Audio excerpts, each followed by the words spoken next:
So I have three quick questions for you. First is Savarkar was a nationalist and he was a patriot and everything, but from the heart he was a literature, like he was a poet and everything. So what would you like to share about that aspect of Savarkar? I should see that. And Yeah. so, right from his childhood, Savarkar was a very prolific poet, and I think that every time there was pain in his life, I think he expressed that through poetry.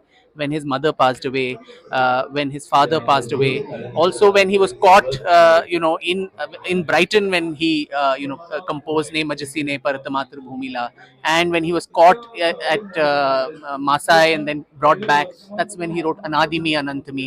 So poetry germinated in him very early. He was also someone who was a journalist who edited the Shraddhanand weekly in honor of Swami Shraddhanand. Someone who was an amateur historian who wrote about the 1857 uprising, called it the first war of Indian independence, created an intellectual corpus for the revolutionary movement, wrote the 6 epochs of Indian history, several books, and the Bhasha Shuddhi that he did in Marathi. Many of the words like Digdarshak, Mahapaur, all these things were words which were coined by him to cleanse, the language of all the Persian, Arabic, and other foreign influences, and also use Devanagari, in increasingly. So several times he was also the Marathi Sahitya Sammelan president also. So if not for a national political ideologue, he would have been a first-rate Marathi Sahityakar, and I think to revere that aspect of him in a book festival is very important.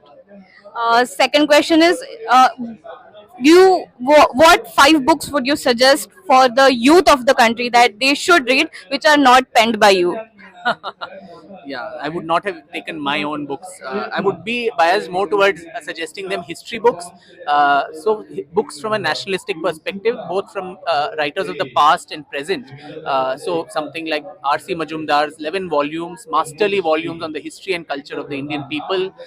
Jadunath Sarkar's volumes on Aurangzeb, on Chhatrapati Shivaji Maharaj, and so on. And in the contemporary crop of writers, you have several of them. Dr. Meenakshi Jain's list of books, Flight of Hindu Deities, Battle for Rama, J.S.I. Deepak's 2 volumes, India that is Bharat, and India, Bharat, Pakistan, and Sanjeev Sanyal's several books on Ocean of Churn and the recent one on revolutionaries. I think that gives a whole gamut of an alternative version of what Indian history can be. And the last question is, the Pune Book Festival 2023 is India's biggest book fair. So, what would you like to say about the initiative?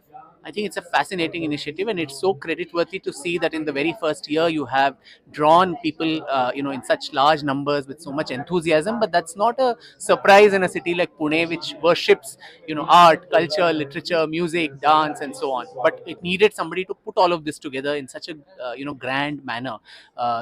Kudos and hats off to the National Book Trust and all the other organizers and organizations that have put the Pune Book Festival together. And I just hope and wish that it grows from strength to strength year on year. Thank you so much, sir.